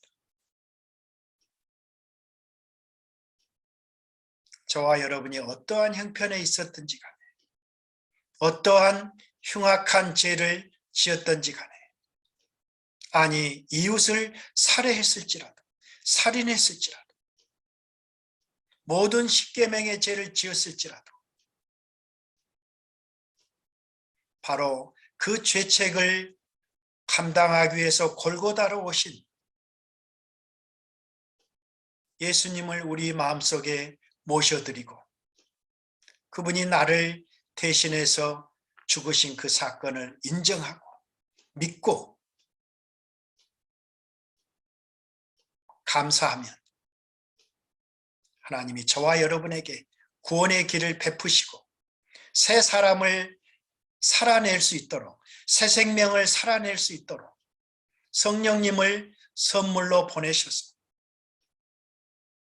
아직도 덜 떨어진 인생들이지만 어제보다는 오늘을, 오늘보다는 내일을 더 낫게 변화시켜 가시는 하나님의 그 구원의 역사가 이미 구약의 선지자들을 통해서 예고하셨고 이제 신약의 사도들을 통해서 확증하셨고 저와 여러분의 삶의 현장에서 경험하고 저와 여러분들이 증거해야 될 그 십자가와 부활의 복음, 그 승기의 복음을 지금 죄사함의 복음을 선포하고 있다는 이 일의 증인이 구약의 선지자들과 신약의 사도들이다 그 말이에요.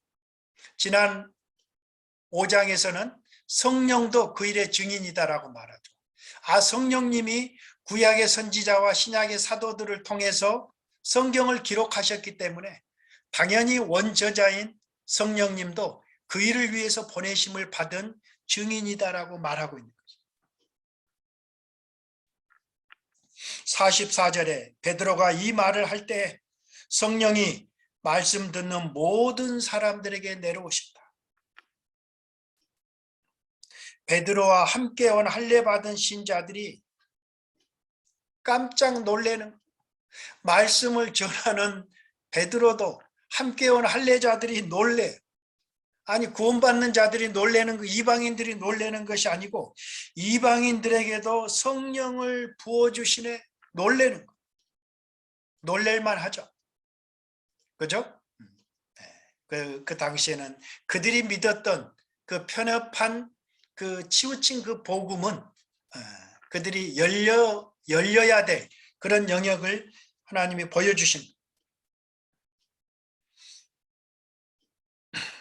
47절에 베드로가 말합니다. 이 사람들이 우리와 같이 성령을 받았으니 누가 능히 물로 세례 베푸는 것을 금하겠느냐. 예수 그리스도 이름으로 세례를 베풀라 하니라. 그들이 베드로에게 며칠 더 머물리기를 청하니라. 베드로는 진짜 깨닫게 된 거죠. 베드로에게 복음을 선포해서 고넬료에게 복음을 선포해서 고넬료의 가족을 구원하기 위한 하나님의 그 경륜은 1차적으로 베드로 자신이 하나님의 목표였다. 그가 부정하다고 취급한 이방인들을 하나님이 받으셨다는 것. 이것은 하나님은 결코 우리의 피부 색깔이나 민족이나 성이나 그런 것으로 외모로 구별하지 않으시는 우리들의 내모를 보시고 우리들의 믿음을 보시고 자기의 백성과 권속 삼으신다는 것을 보게 하시는 거예요. 며칠 더 머물다 가라고 하는 것은 상상도 할 수 없는 얘기. 나중에 갈라디아 안디옥에서 또 바울이 이 베드로가 약간 옛날 습관이 나오죠. 그래서 아주 바울이 그냥 면전에 두고 복음을 위해서 아주 면박하는 그런 또 베드로의 약간의 실수도 나오지만 근본적으로 과거에 상상할 수 없었던 이방인과의 교제가 이제는 복음으로 그 장벽이 허물어지는 엄청난 사건. 전에는 함께 식탁의 교제만 나래도 출교감이었어요. 근데 이제는 그들과 함께 먹고 함께 자고 함께 교제하는 복된 시간을 갖는 그런 인종적 편견으로 이렇게 꽉 막힌 베드로의 틀이 완전히 산산조각이 난 거죠. 이제는 꽉 막힌 돌이 이제는 이방 선교를 향해서 이제는 열린 돌로 산 돌로 변화되는, 베드로 이름 자체가 돈이요, 돈이 아니라 돌이요, 돌. 그런데 산돌이 된 거예요. 리빙 스톤이. 그래서 진정으로 산돌이신 예수님을 전하는 그 수장이 된 거예요. 그래서 존 사트 목사님은 10장의 고넬료의 이야기는 고넬료의 회심이 주제가 아니라 베드로의 컨버전, 베드로의 전향이다. 아주 전적으로 공감하는 부분. 11장, 이제 베드로가 변화됐기 때문에 다음 타겟은 베드로가 다니고 있는 출석하는 예루살렘 교회를 변화시키는 일이 남아있어요. 지금 바로 지금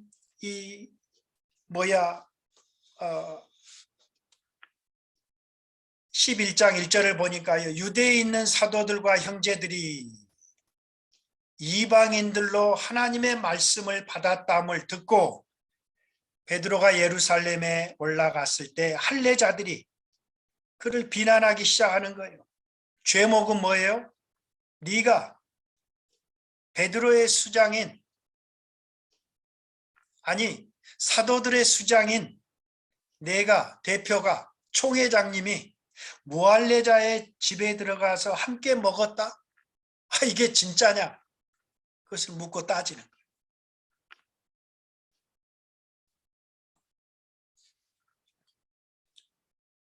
사랑하는 여러분, 이방 선교를 시작하려면 아주 그 이스라엘의 그 유대인들의 그런 아주 뼛속에 뿌리 깊게 자리 잡은 선민의식, 인종적 편견을 극복하지 않으면 불가능한 사역이었어요. 그들은요, 하나님이 그들을 구별하셨다, 선별하셨다는 선택 교리를 자기만을 사랑하는, 자기 민족만을 사랑하는 아주 이기적인, 자기중심적인 편애의 교리로 왜곡시켜서 아주 우스운 민족이 돼버린 그런 형국이에요. 그래서 하나님은 그 교회를 깨부수기 위해서, 그 헌부대를 새부대로 만들기 위해서 먼저 그 교회의 수장인 베드로를, 고넬료를 통해서 이방인도 구원을 받을 수 있다는 충격적인 교훈을 개인적으로 먼저 교훈하신 거예요. 선교육을 시킨 거죠. 이제 후교육을 시킬 대상은 어디예요? 예루살렘 교회예요. 그래서 이제는 11장은 두 교회가 등장해요. 헌부대로 세계 열방의 선교의 책임을 감당하지 못하는 예루살렘 교회를 촛대를 옮기셔서 안디옥 교회로 이방인 전진기지로 삼아가시는 그런 모습이 오늘 11장에 두 교회가 대조적으로 대비돼서 등장하고 있습니다.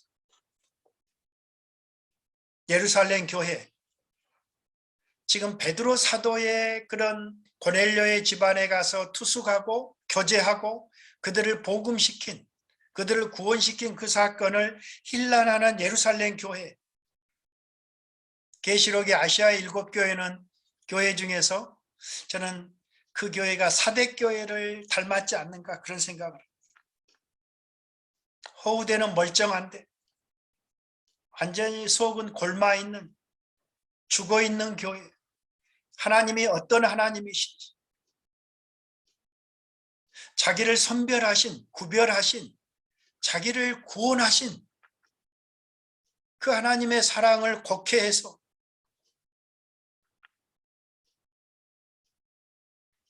열방의 증인으로 이스라엘을 부르셨는데 선민이라는 그 특권만을 누리면서 그 특권에 함께 가야 할 그런 선교적 책임을 도외시했던 살았으나 죽은 교회,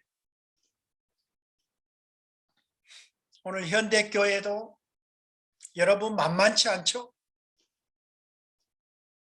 팬데믹을 지나가면서 복음이 없는 교회는 교회의 건물을 성전이라고 가르치는 교회들은 서서히 죽어가기 시작하죠. 당연한 귀결이에요. 우리는 지속적으로 사도행전의 복음을 통해서 진정한 성전이 무엇인가? 진정한 교회가 무엇이냐라. 율법이 아니라 복음이 무엇이냐라.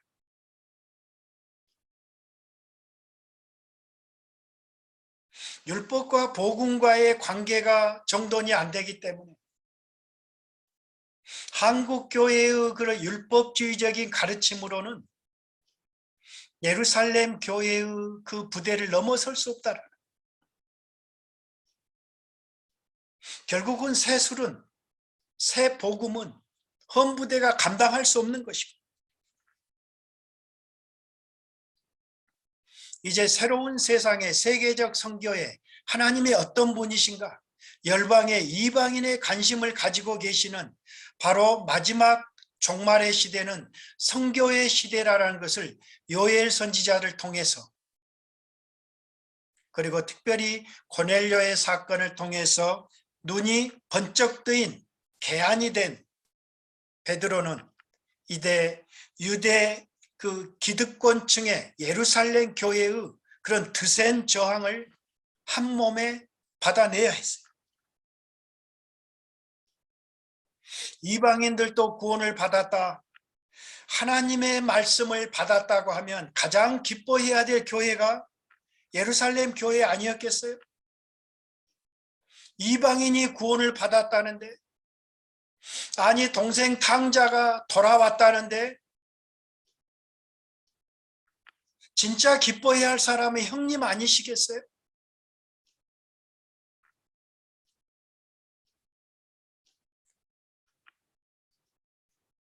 그런데 그들은 몹시 분노하고 당황하고 있어요.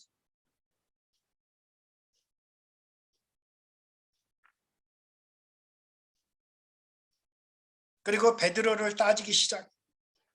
네가 무할례자의 집에 들어가 함께 먹었냐?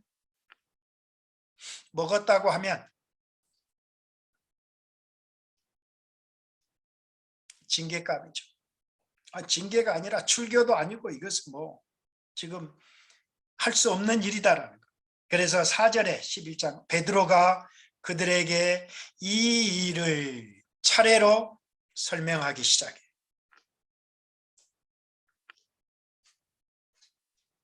베드로는 4가지의 단계를 통해서 어떻게 하나님이 계시하셨는가, 어떻게 환상을 보이시고, 어떻게 성령을 통해서 함께 가라고 명령하시고,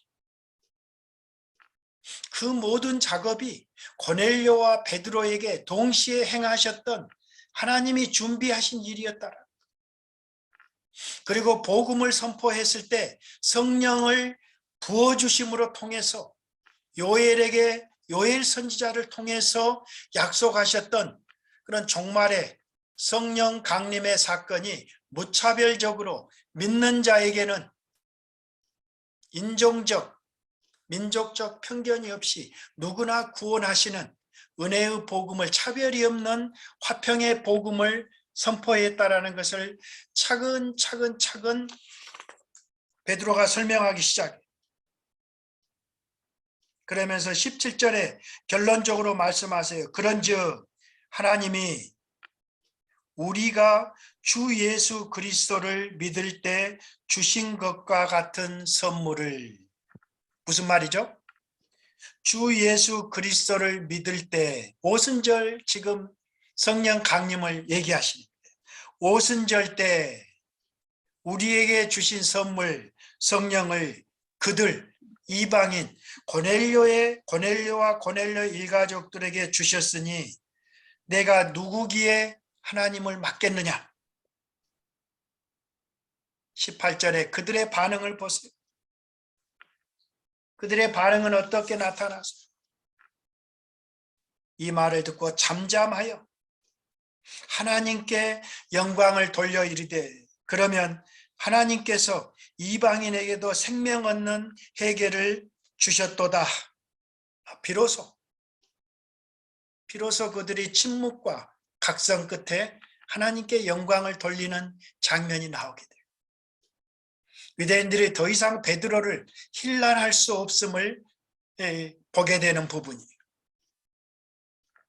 마지막 15장에 최종적으로 이방인이 어떻게 구원을 받을 수 있는가, 그 문제가 해결되기까지는 여전히 잠재적인 많은 문제점을 가지고 있지만, 일단 예루살렘 교회조차도 베드로를 포함해서 모든 하나님의 먼저 믿는 지도자들이 이방 선교를 향한 기본적인 준비가 돼 있다라는 거죠. 그런데 실제적으로 그것을 런칭하기 위해서는 미사일 기지가 필요했어요. 그 기지가 이제 19절에 등장합니다. 그때 스데반의 일로 일어난 환란으로 말미암아 흩어진 자들이 베니게와 구브로와 안디옥까지 이르러 유대인에게만 말씀을 전하는데, 누구에게만 말씀을 전해요? 아니, 가는 곳곳마다 유대인에게만 말씀을 전하는 거예요. 이 형편없는 모습이 아직도 나오고 있어요. 그 전에 18절에 하나님께서 이방인에게도 생명을 얻는 회개를, 구원의 말씀을 주셨다라고 공교회적으로 선포했는데도 불구하고 아직 그 말씀을, 그 소식을 잘 듣지 못했는지 몰라요.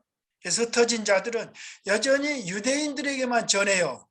그런데 재밌는 것은 20절에 그 중에 구브로와 구레네 몇 사람이, 촌사람들이, 시골뜨기들이 안디옥에 이르러 헬라인에게도 말하여 주 예수를 전파하니, 아마 실수는 아니겠죠. 제대로 복음을 깨달은 시골뜨기들이 주의 손이 그들과 함께 하심에 수많은 사람들이 믿고 주께로 돌아오는 거예요. 그래서 안디옥 교회가 생기게 돼요. 그래서 22절에 재밌는 사건이 기록되어 있어요. 예루살렘 교회가 이 사람들의 소문을 듣고 바나바를 안디옥까지 보내니, 아까 사마리아처럼 또 검증 작업이 필요한 거죠. 사마리아는 그래도 가까우니까 우리가 뭐 그러지만, 이 안디옥까지 바나바를 보내서 확인해요. 그가 이르러 하나님의 은혜를 보게 되는 거예요. 하나님의 은혜를,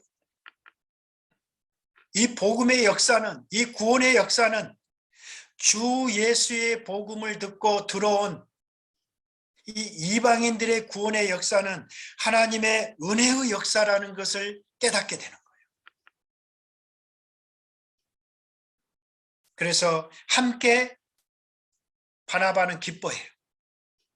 그리고 승인해요.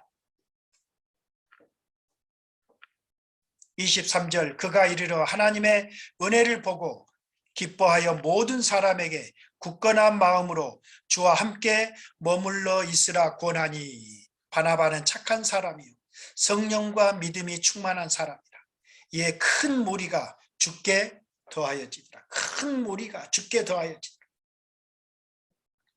그 다음 안디옥 교회를 승인한 바나바 목사님은 그 다음에 한 일은 25절에 바나바가 어디로 가요?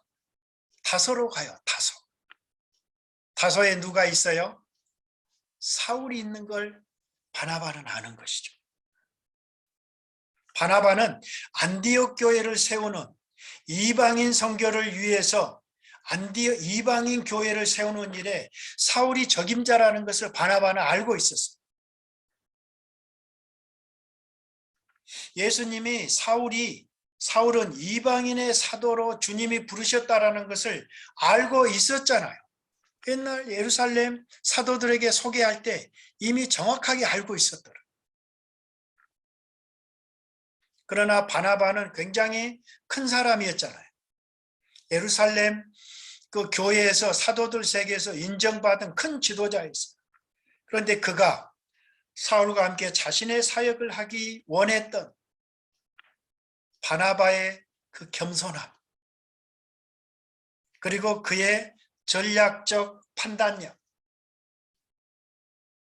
찬탄을 금할 수 없다라고 존 스타트 목사님은 이 바나바의 인격과 신앙과 그 시대적 통찰에 대해서 아주 찬탄을 금할 수 없다라고 말하고 있어요. 그래서 사울은 바나바의 추천으로 안디옥 교회 교사가 됩니다. 그리고 함께 1년간 바나바에서 둘이 교회에서 1년간 모여 큰 무리를 가르치겠다. 그래서 비로소 안디옥에서 제자들이 어떤 이름을 얻게 되어 그리스도인이라 일컬음을 받게 돼요. 그들은 지금까지 제자들, 성도들, 형제들, 믿는 사람들, 구원받는 사람들, 도를 따르는 사람들, 그런 별칭들이 있었어요. 근데 이제부터는 그리스도인, 교회에 다니는 사람을 우리가 이 세상 사람들이 성도, 신자, 그리스도인이라고 한 것처럼 교회에 다닌다고 다 신자들이 꼭 아닌 것 같아요. 성경적 그리스도인의 의미는 뭐예요? 주 예수께 소속된 사람, 그분의 소유된 사람이라. 그분의 가치와 그분의 목적을 따르는 사람들, 전향한 사람들이다 그 말이에요. 그래서 두 사람은 무엇을 가르쳤을까요? 예수 그리스도의 삶과 죽음, 부활, 승천, 성령의 선물, 지금 만유의 주로 통치하시는 승기하신 성자의 예수의 통치, 그분이 다시 오실 장래의 재림의 주, 심판의 주라는 것을 분명하고 명료하게 가르쳤지 않겠어요? 오히려 수십 년 먹은 예루살렘 교회들은 배우려고 하지 않는 완전히 늙은 소들이었어요.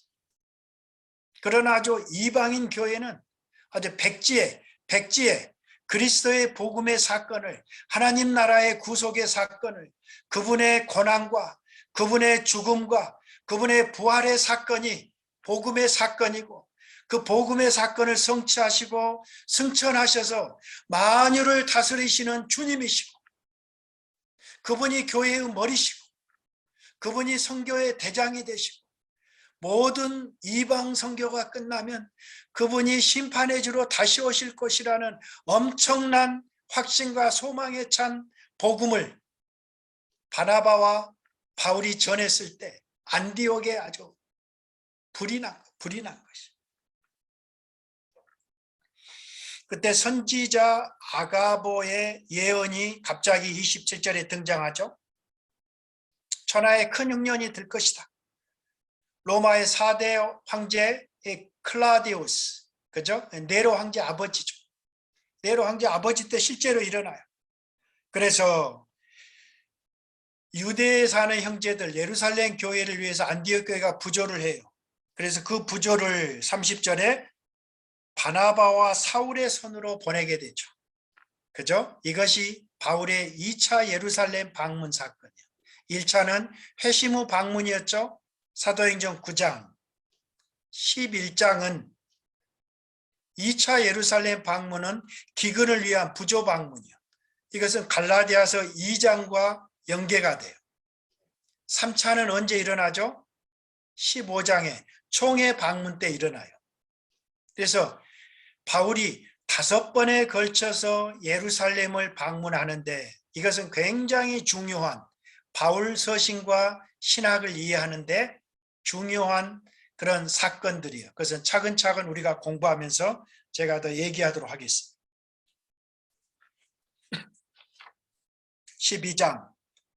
12장은 유대 예루살렘 교회의 마지막 소식을 전하고 있습니다. 13장은 안디옥 교회로 넘어가면서 유대 예루살렘 교회는 퇴장하게 돼요. 이 유대 예루살렘 교회의 마지막 장면의 배경은 헤롯의 박해로 시작이 돼요. 12장 1절, 그때 헤롯 왕이 손을 들어 교회 중에서 몇 사람을 헤아려 하는데 가장 먼저 요한의 형제, 사도 요한의 형제, 사도 야고보를 칼로 베어 죽여요. 3절에 유대인들이 이 일을 너무 기뻐하는 거예요. 그래서 이제 베드로도 잡아서 목을 베려고 가뒀는데 마침 그때가 무교절이었어요. 무교절 그 기간에는 재판이나 이런 모든 징계의 집행을 할 수 없는 전통에 따라서 이제 무교절이 끝나기만을 기다리는 것이 오늘 문맥이에요. 이제는 종교기관의 사내들인 공회의 박해를 넘어서 아예 본격적으로 유대 통치 세력인 헤롯 왕가의 조직적인 박해가 시작이 돼요. 예수님이 탄생 때는 이 헤롯의 조부였어요. 조부, 헤롯 대왕이죠. 예루살렘에서 죽이려고, 베들레헴에서 죽이려고 했잖아요. 그 조부를 닮았는가 봐. 이 손주도 아예 그냥 사도 야고보를 최초의 순교자죠. 그리고 이제 베드로까지 처형하려고 하고 있어요.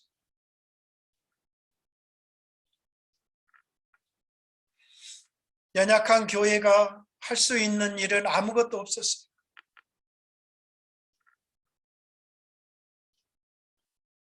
오직 옥에 갇힌 베드로 사도를 위해서, 베드로 목사님을 위해서 기도하는 일밖에 없었어요.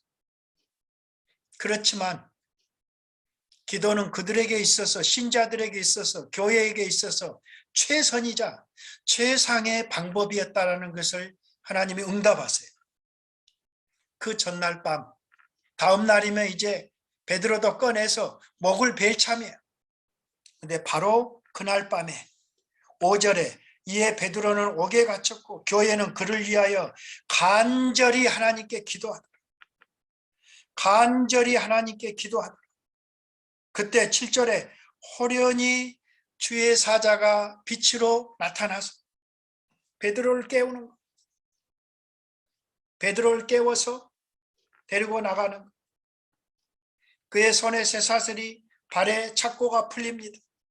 천사가 시키는 대로 띠를 띠고 신을 신고 겉옷을 입고 그를 따라갑니다. 파수꾼을 지나서 성을 지나는 세문에 이르니까 어때요? 문이 자동문이 열려요. 이미 요즘 21세기에 있었던 그 문이 그때도 하나님은 이미 가지고 계셨던. 그리고 파수꾼을 지나서 성을 통과해서 밖으로 나와서 그때야 베드로는 그것이 꿈이 환상이 아니라는 것을 깨달은 거예요. 그래서 11절에 내가 이제야 참으로 주께서 그의 천사를 보내어 나를 헤롯의 손과 유대 백성의 모든 기대에서 벗어나게 하신 줄을 알겠노라. 그래서 이제 정신이 바짝 들었어요. 내가 살았구나. 그래서 밤길을 내달려서 가는 곳이 마가 요한의 그 다락방에 기도하고 있을 그 방으로 간 거예요. 거기에 사람들이 모여 기다리고 있었어요. 그런데 베드로가 문을 두드리자 계집종 로데 가서 보고 깜짝 놀라는 거예요. 문을 두드리니 이거 비밀 경찰이 왔구나 생각하지 않겠어요? 한 차례 한바탕 소동이 벌어지죠. 베드로의 그런 구출을 위해서 간절히 기도했던 그 사람들이 그 기도의 응답에서 베드로가 나왔는데 그 여자아이를 보고 미쳤다고 말합니다. 당시 그들이 처한 환경이 얼마나 절박했겠어요.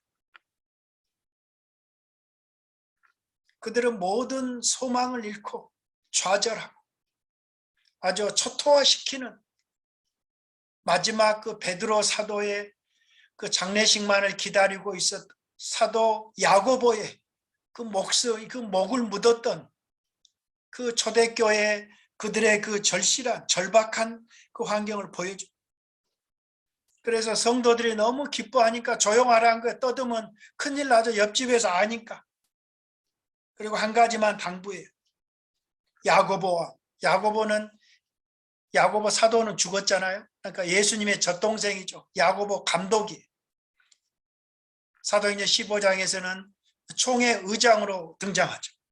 야고보와 형제들에게 이 말을 전하라. 그리고 17절에 어떻습니까? 베드로가 그들에게 손짓하여 조용하게 하고 주께서 자기를 이끌어 옥에서 나오게 하던 일을 말하고 또 야고보와 형제들에게 이 말을 전하라 하고 떠나 다른 곳으로 가니라. 더 이상 그 이후로 베드로는 나타나지 않습니다. 다른 곳은 어디였을까? 신변의 안전을 위해서 숨었던 어떤 장소였을 것이다라고 말하죠. 2년 후에 예루살렘 총회에 베드로가 등장하죠. 그래서 로맨 캐톨릭은 위경이나 베드로 행전에서 카톨릭 주석가들은 다른 것을 로마라고 제안해. 베드로가 로마로 피신해서 거기서 25년 머물름으로 해서 로마 초대 교황이 되는, 그러나 그것은 아니다라는 거 아시죠? 그냥 15장에 베드로가 다시 나타나요. 그렇기 때문에 이 복귀한 사건으로 그것은 근거가 없습니다. 드디어 18절 초반 나리샘에 베드로를 사형에 처할 결전의 날이 밝았어요. 헤롯이 궁절을 보내서 가보니까 감옥 안은 텅 비어 있었어요.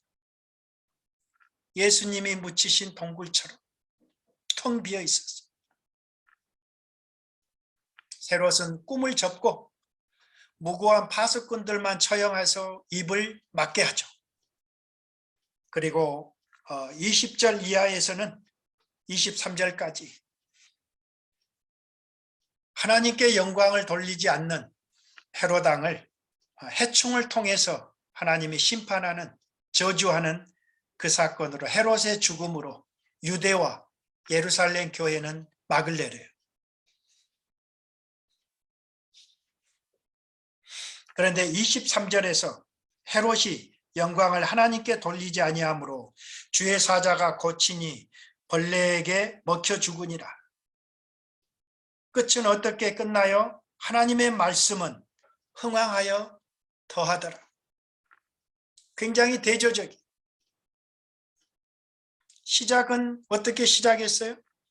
폭군이 교회의 사도 야고보를 칼로 베어 죽이고 승승장구한 것을 시작하지만 마지막 끝은 저주를 받아 죽어요.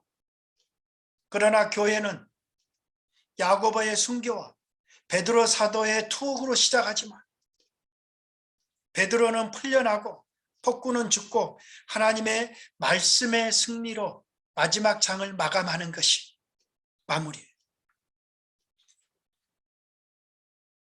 초대교회의 상황은 역전됐어요.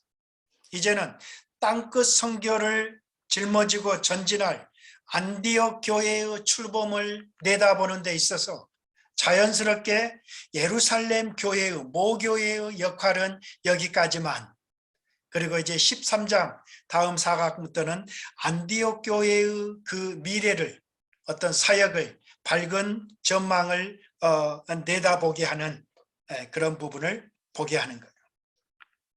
하나님의 능력은 절대적으로 소망이 없던 그런 환경 속에서 소망을 보게 하시고 또 대적하는 그들을 심판하시고 그리고 교회를 새롭게 하시고 모든 영광을 자기 자신이 받으시는, 그리고 받지 않는 자들을 하나님이 처벌하시는 그런 장면으로 오늘 12장은 마지막 끝나게 됩니다.